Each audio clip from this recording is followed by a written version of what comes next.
अस्सलामुअलैकुम, welcome to summer podcast. मैं हूं आपकी होस्ट मिनाहिल रफ़ीक और आज हमारे साथ जो गेस्ट मौजूद हैं वो आयर एक्सपर्ट हैं उस्मान शाहिद साहब। बहुत शुक्रिया आपके टाइम का।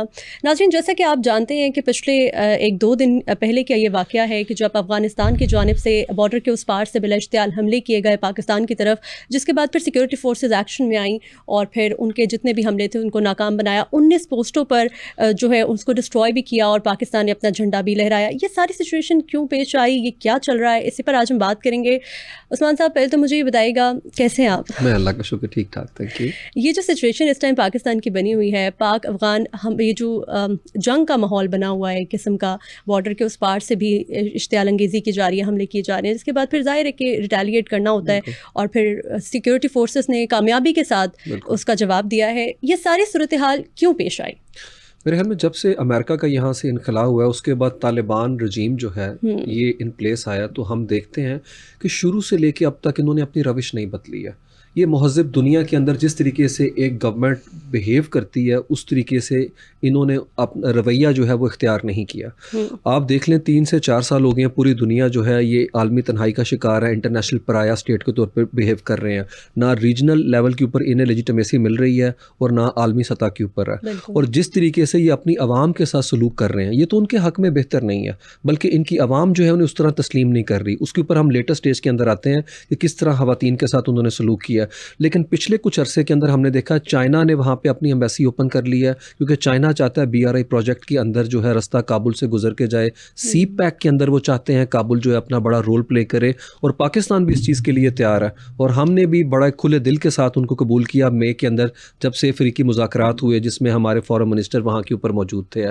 उसके अलावा देखते हैं रशिया ने भी अभी 1 महीने पहले बात की है कि वो भी अपनी एम्बेसी खोलेंगे। इंडिया के भी अब मामले पे हम बात करेंगे, इंडिया ने भी टेक्निकल मिशन को जो है अपग्रेड कर दिया। हमने वहाँ पे मई में अपने नाज़मुल अमूर को जो है मुकम्मल सफ़ीर बना दिया। तो पाकिस्तान ने 2016 में इन्हें टेबल पे बिठाने से लेके रिहेबिलिटेशन के अमल तक मुकम्मल तौर पे सपोर्ट किया, क्योंकि हम चाहते हैं कि अफ़गानिस्तान के लोग जिस कर्ब से गुजरे हैं, क्योंकि हमने 40 साल उनकी मेज़बानी की है और हम उस चीज़ को मुकम्मल तौर पे समझते हैं। लेकिन जो अफ़गानिस्तान की तालिबान की हुकूमत है, ये तो उनकी असल नुमाइंदा हुकूमत ही नहीं है। क्योंकि आपने जो बात की, ये वतीरा उनका क्यों है? तालिबान ने 9/11 के बाद जिस तरीके से अलकायदा नेटवर्क को सपोर्ट किया, उनके मेज़बानी की और उसके बाद पूरी कौम को जंग में झोंक दिया। अभी भी वो यही कर रहे हैं कि वो TTP को जो है उनको उनकी मेज़बानी कर रहे हैं, वहाँ के ऊपर है। जबकि अनलाइक तालिबान, पाकिस्तान ने 40 साल तक अफ़गानिस्तान के लोगों को अपने घर में, अपने दिल में यहाँ पे जगह दी। इसमें कोई शक नहीं कि 2023 नवंबर को जो हमने अफ़गानिस्तान के लोगों की जो मुल्क बदरी की पॉलिसी थी, उसमें मुझे लगता है कि जो तरीक़ाकार इख्तियार किया वो मज़ीद बेहतर हो सकता था। उसकी वजह से ग्रीवियंसेस पैदा हुए जिसको तालिबान ने एक्सप्लॉइट किया और अक्रॉस दी बॉर्डर भी जिस तरह से इंडिया के एक खाका ऐसा पेश कर रहा है कि जैसे हमने वहाँ से उन लोगों को ज़बरदस्ती जो है दोस्त धमकी के साथ भेजा। तो मेरे ख़्याल में टर्की भी सीरिया के रेफ्यूजीज़ को भेज रहा है, जो हालात वहाँ बेहतर हो गए हैं। जर्मनी भी कह रहा है, अभी पिछले दिनों उन्होंने कहा है कि हम तालिबान से नेगोशिएशन कर रहे हैं कि जो वहाँ पे लोग हैं वो भी अब वापस जाएं, क्योंकि जब वहाँ पे हालात ठीक हैं जो तालिबान क्लेम कर रहे हैं, तो फिर तो मेरा नहीं ख्याल कोई वजह रह जाती है एक ऐसे मुल्क के लिए जो खुद जो है एक मुश्किल हालात से गुजर रहा है कि वो 40 लाख लोगों को 40 साल तक होस्ट करे।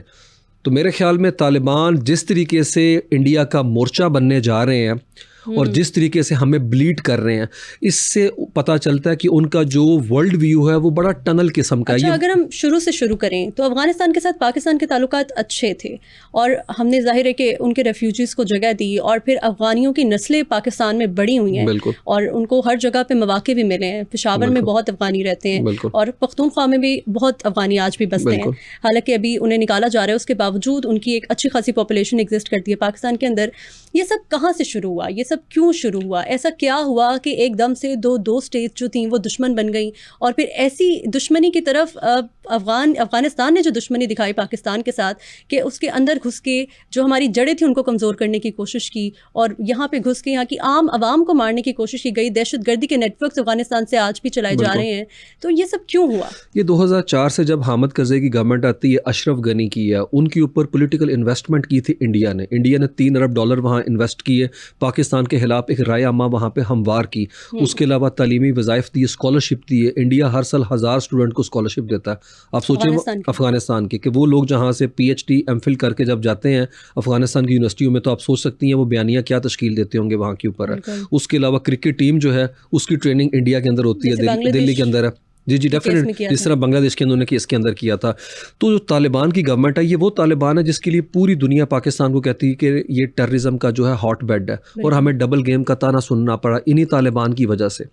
लेकिन यहाँ पे नाजरीन को ये बताना भी बड़ा ज़रूरी है कि ये वो तालिबान का वो धड़ा नहीं है जो उसको पाकिस्तान सपोर्ट करता है। तालिबान का धड़ा वो उसको चलाते हैं सिराजुद्दीन हक्कानी, जो कि इंटीरियर मिनिस्टर है उनके है, और वो मंजर में आपको नज़र भी नहीं आते, क्योंकि वो तालिबान जो कंधारी ग्रुप है, जो कंधारी फ्रेंचाइज है, उसके इस पॉलिसी के खिलाफ हैं कि लड़कियों को तालीम हासिल ना करने दी जाए और इंटरनेशनल दुनिया से रिलेशनशिप डेवलप ना किए जाएं।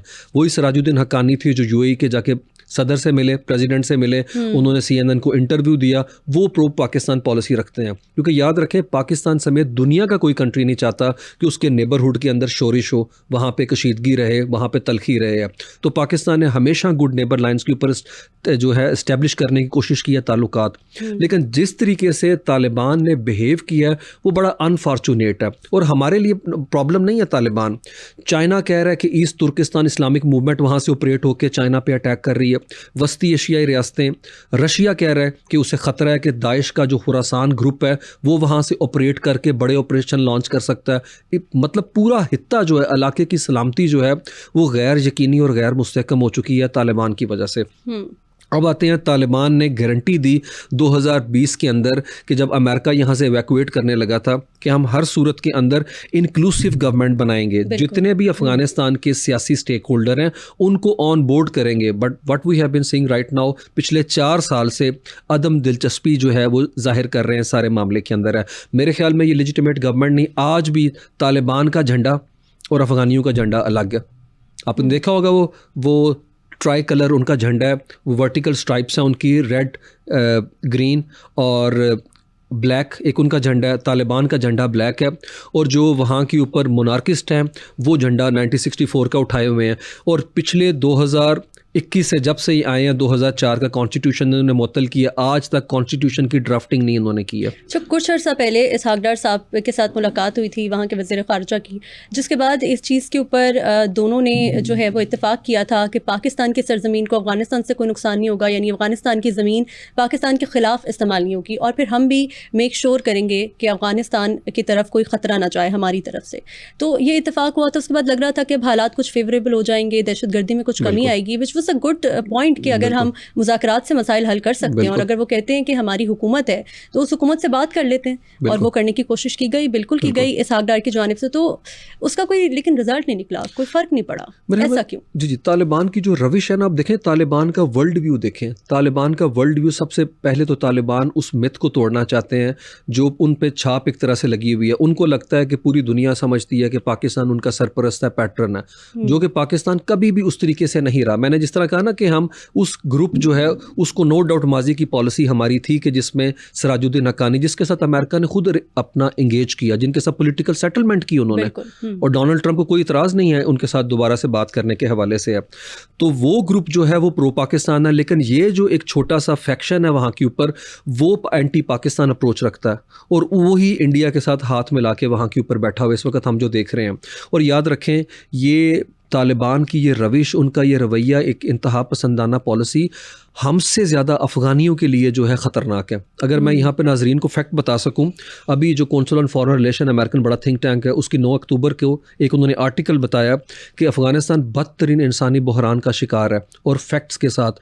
मेरे ख्याल में हमारे जो इंडियन दोस्त हैं वो देख रहे हैं टीवी है, और जो ऑफकोर्स कमेंट करेंगे अपना उसके नीचे यूट्यूब की वीडियो के, वो they could easily get it checked कि कौंसिल ऑन फॉरेन रिलेशन कहता है कि 2024 में 2,37,00,000 लोग इमदाद के मुंतज़िर है।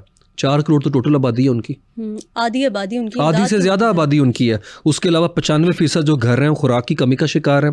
60 लाख कहत के दहाने के ऊपर हैं। और ये क्यों है? क्योंकि अमेरिका USAID प्रोग्राम बंद कर चुका है, आलमी पाबंदियाँ इनके ऊपर, गुर्बत बहुत ज़्यादा है, 50% तो महंगाई वहाँ के ऊपर हो चुकी हुई है। उसके अलावा खुश्क साली है, वहाँ पे सैलाब आया हुआ है, ज़राई अजनास की कीमतें जो है डबल हो चुकी हैं क्योंकि यूक्रेन का क्राइसिस है। स्टेपल फूड जिसे कहते हैं गंदम, वो तो आती है रशिया और यूक्रेन से, गरीब मुल्कों के अंदर है, तो वो उसकी कीमतें जो है आसमान से बातें कर रही हैं। बैंकिंग का निज़ाम मुअत्तल हुआ पड़ा है वहाँ पे, मईशत मुकम्मल मफलूज है, गैर मुल्की ज़र मुबादला डिप्लीट कर गए हुए हैं। इस सारी और फिर अपना इनका रवैया क्या है, वो कह रहे हैं कि ख़वातीन ना सिर्फ स्कूल नहीं जाएंगी, कॉलेज यूनिवर्सिटी नहीं जाएंगी, यूनाइटेड नेशन के इदारों में काम नहीं करेंगी। अच्छा। जहाँ के ऊपर माइलेज गेन कर सकते हैं ये NGO सेक्टर के अंदर काम नहीं करेंगी। मेरे ख्याल में इतना पैथेटिक वर्जन आज 21वीं सदी में आपको कहाँ देखने को मिलेगा। और आज अगर हम देखें इंडिया के साथ ये हाथ में ला रहे हैं और बिगेस्ट डेमोक्रेसी का हामिल जो कंट्री है, जो दावेदार है, मैं इनके इत्तेहाद को गैर फितरी नहीं समझता।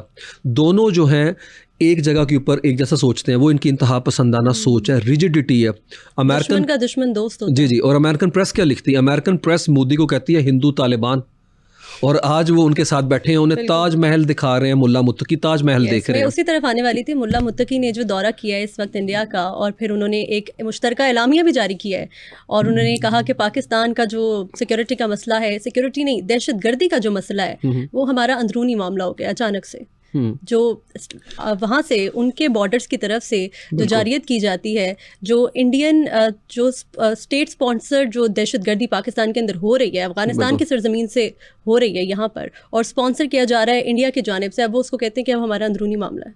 असल में इंडिया जो है हमें उस तरीके से डेंट नहीं डाल सका 10 मई के अंदर है, हमने उसका मुंह तोड़ दिया, दुर्गत बना दी हमने ओवर्ट ऑपरेशन। अब वो कोवर्ट तरीके से हमें ब्लीड करने के लिए क्या कर रहा है, बलोच इंसर्जेंट्स जो ऑपरेट करते हैं अफगानिस्तान से, याद रखें TTP सिर्फ वहाँ से ऑपरेट नहीं करी, बलोचिस्तान के लोग भी कर रहे हैं, BLA भी कर रही है, वहाँ से ये दूसरा TTP ग्रुप भी कर रहा है, और फिर उनको वो सोफिस्टिकेटेड वेपन प्रोवाइड किया गया जो नेटो वहाँ छोड़ के गई थी। उनके पास क्वाड कॉप्टर्स हैं, उनके पास नाइट विजन वेपन्स हैं, और भारी हथियार हैं जो वहाँ से ऑपरेट करते हैं। तो तालिबान जो है एक तरह से प्रॉक्सी बन गए इंडिया की है।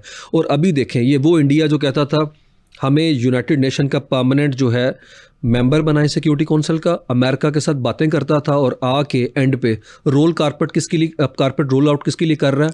तालिबान के लिए कर रहा है। ये वो इंडिया जो कहता था कि हम इनके साथ एक जगह पे बैठेंगे नहीं। आज उनके साथ फोटो अपॉर्चुनिटी, उनको लेने के लिए दिल्ली का कौन खड़ा था? वजीर खारजा खड़ा था, SJ शंकर खड़ा एयरपोर्ट के ऊपर उसको लेने के लिए।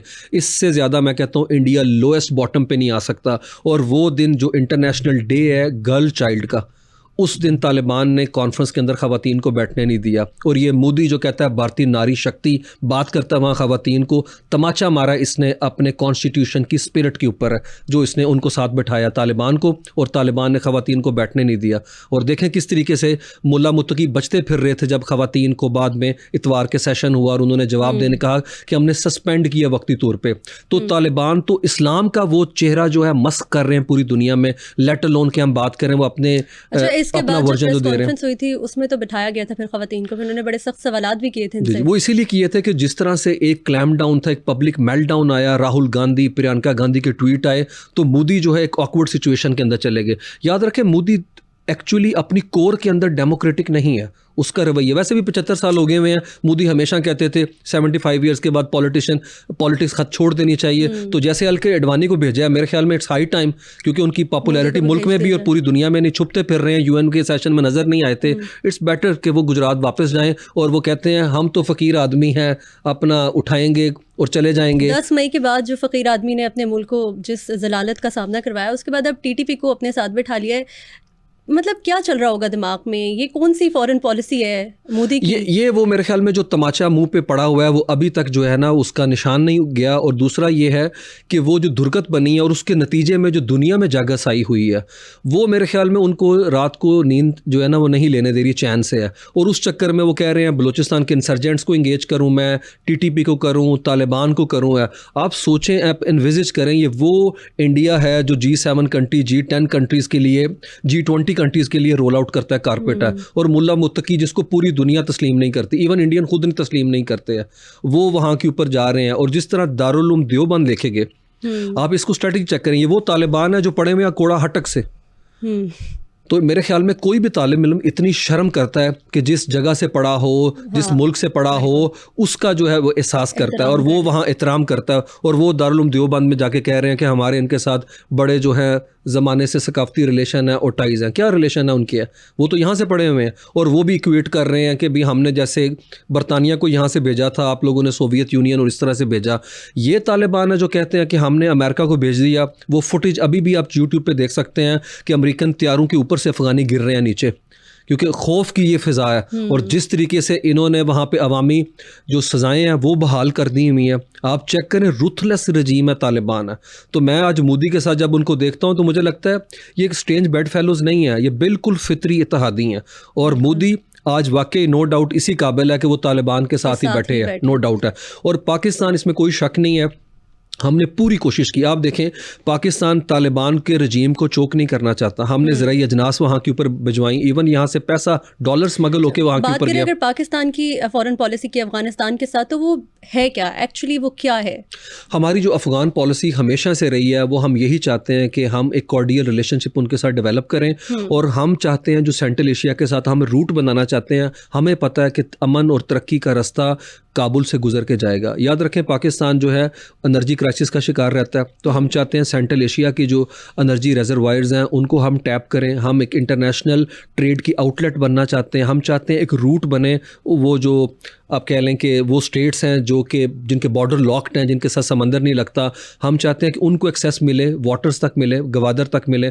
और हम अफ़गानिस्तान को भी चाहते हैं कि वो हमारी बंदरगाहें इस्तेमाल करके उस रूट की तरफ जाए और पॉसिबिलिटी एग्जॉस्ट करे।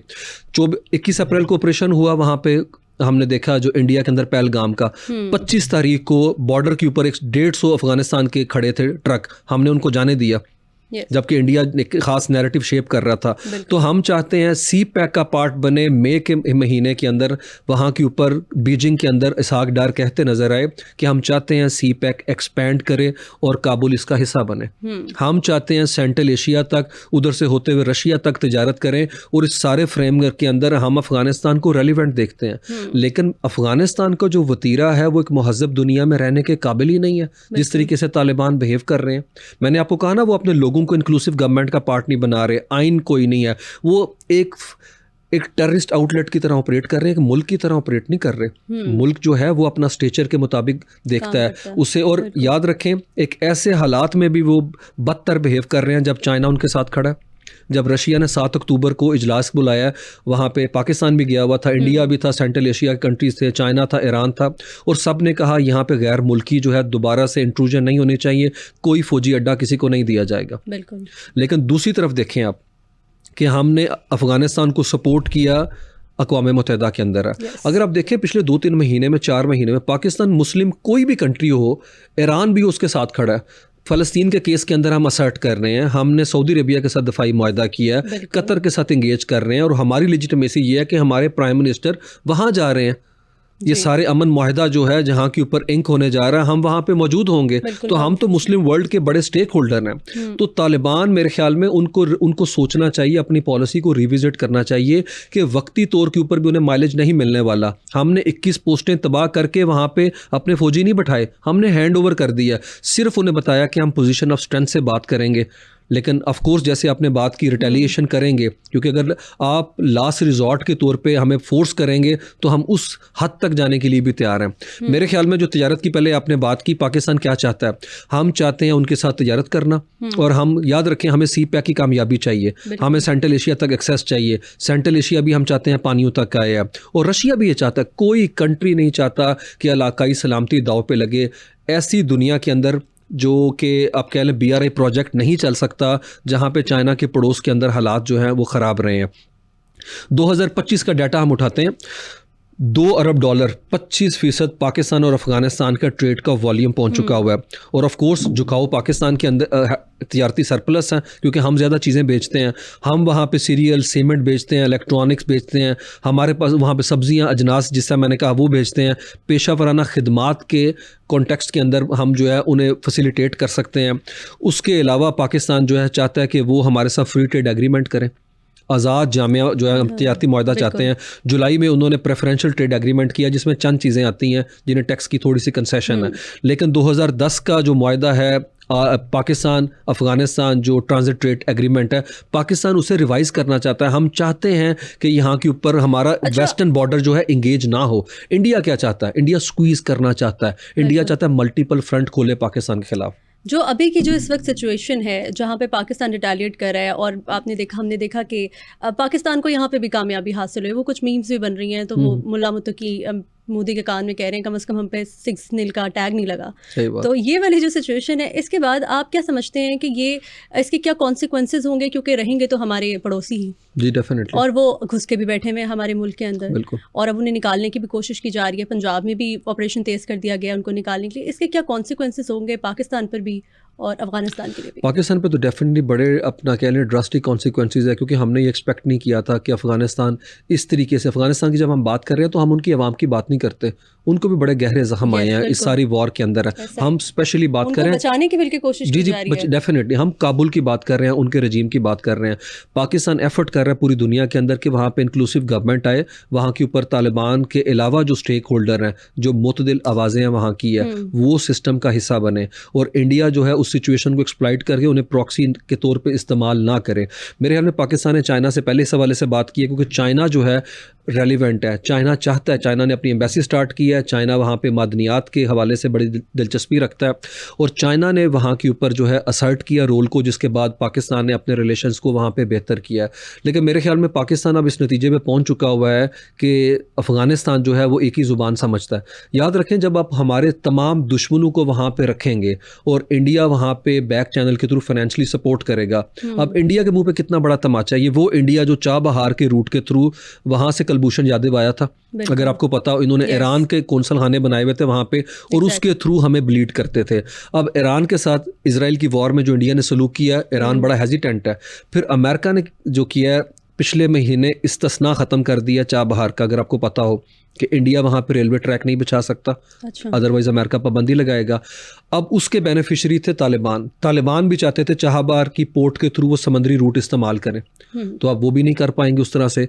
तो मेरे ख्याल में एक बड़ा मायोपिक विजन है तालिबान के रजीम का, क्योंकि लॉन्ग टर्म स्ट्रेटेजिक पॉलिसी क्या हो सकती है कि आप पाकिस्तान के साथ जो है ऐसे रास्ते तलाश करें जिसके अंदर जो है सरमायाकारी जो है वो शामिल हो सके, क्योंकि चाइना आपको रेस्क्यू करना चाहता है, रशिया चाहता है इस रीजन के अंदर, एशियन सेंचुरी कहा जाता है इसे, कि यहाँ पे जो है वो रीजनल कनेक्टिविटी हो। लेकिन मेरे ख्याल में अफ़गानिस्तान की अभी की जो गवर्नमेंट है वो तो मुझे लगता है उस जगह के ऊपर जाके सोचने के काबिल भी नहीं है इस वक्त, अगर हम देखें। इसमें कोई शक नहीं, हमारे लिए बड़ा तकलीफ दे है कि आप 10 दिन में 60 फौजी हमारे शहीद कर दें और उसमें 2 अफसरान हैं। और अगर मैं डाटा बताऊं तो इसी अफ़गानिस्तान की गवर्नमेंट की पॉलिसी की वजह से, जो कि ऑफकोर्स लेजिटिमेट गवर्नमेंट नहीं है, 2025 के पहले 6 माह में 502 हमले हुए हैं पाकिस्तान में। वायलेंस इतना बढ़ गया है कि 284 एहलकार शहीद हुए हैं, 267 हमारे जो हैं शहरी शहीद हुए हैं। और ये डाटा है पाकिस्तान इंस्टीट्यूट फॉर जो कॉन्फ्लिक्ट एंड सिक्योरिटी स्टडीज़ का। तो आप मुझे बताएं ये ट्रेंड क्या बताते हैं कि पाकिस्तान किस तरीके से सफारती तौर पे इंगेज करे। हमने भरपूर कोशिश की है। अप्रैल में 2023 के बाद अप्रैल में गए इसाक डार वहाँ पे, मई में बीजिंग में मीटिंग की, अगस्त में जाके फॉरेन मिनिस्टर ने मीटिंग की है। पाकिस्तान पीस चाहता है और हमने हर जगह पर, हर फोरम पर पीस की बात की है, अफगानिस्तान के साथ भी, इंटरनेशनल के साथ भी। बिल्कुल पाकिस्तान की पॉलिसी ही पीस की है, लेकिन उसके बावजूद जब इस तरह अंदर घुसकर जड़ों को कमजोर करने की कोशिश की जाएगी तो फिर रिटेलिएट करना तो फिर हक बनता है। बिल्कुल पिछले 1 महीने से पाकिस्तान की सरकार कह रही है अफगानिस्तान को कि प्लीज़ आपको चुनना होगा एक साइड के ऊपर, या अमन का रास्ता चुने या दूसरा चुने। और मेरे ख्याल में ये जिस तरह पाकिस्तान ने क्रिपलिंग ब्लो दिया, ये वही मैसेज है जो इंडिया को दिया था 10 तारीख को और मेरे ख्याल में इनको 11-12 तारीख को दे दिया। अब होपफुली इंडिया जिस तरीके से अपने साइज के अंदर है, इनको भी समझ उसकी आ जाएगी। बिल्कुल डेफिनेटली। असल में ये एक्सप्लॉइट कर रहे हैं सिचुएशन को, ये चाहते हैं कि वहाँ की जो आवाम है उसको एंटी पाकिस्तान किया जाए। एक्सप्लॉइट करने की कोशिश की जा रही है लेकिन कर नहीं सकेंगे, क्योंकि पाकिस्तान की सिक्योरिटी फोर्सेस हर वक्त तैयार हैं और जवाब देती हुई नज़र भी आ रही हैं, और उसके जो नताइज हैं वो अब अफगानिस्तान देख रहा है। लेकिन मेरे एक आध पॉइंट जो है अगर वो मैं इसके अंदर इंक्लूड कर सकूं कि इसके अंदर पाकिस्तान को जो करने की ज़रूरत है, हमें डोमेस्टिक फ्रेमवर्क के अंदर एक एतमाद साजी की फ़ज़ा जो है वो कायम करनी है। हमारे देखें जो ऑपरेशन हमने स्टार्ट की अज़्म इस्तेहकाम, उसकी पॉलिटिकल ओनरशिप लेनी पड़ेगी KPK की गवर्नमेंट को। हम फेडरल गवर्नमेंट और उसके दरमियान एक राब्ते का फुकदान देखते हैं। और याद रखें ट्राइबल बेल्ट को भी बड़े गहरे ज़ख्म आए हैं। हमने वहाँ के ऊपर जो भी आप कह लें जो ग्रीवियंसेस हैं उनको सुनना चाहिए, हमें उनको भी ऑन बोर्ड करना चाहिए, क्योंकि TTP वहाँ से रिक्रूटमेंट कर रही है लोगों की, उनके लिए ज़रहे ज़मीन है। तो मेरे ख्याल में पाकिस्तान को सियासी और हल की तरफ जो है वो जाने की ज़रूरत है, और हर स्टेक होल्डर को ऑन बोर्ड करने की ज़रूरत है, ताकि वो साइड हम अनअटेंडेड ना छोड़ दें इंडिया के लिए और अफगानिस्तान के लिए, जो आज तक होता जी है। जी। Thank you so much for your time mister Usman Shahid. इसी के साथ आज का वक्त यहीं ख़त्म होता है। See you in the next one. अल्लाह हाफिज़।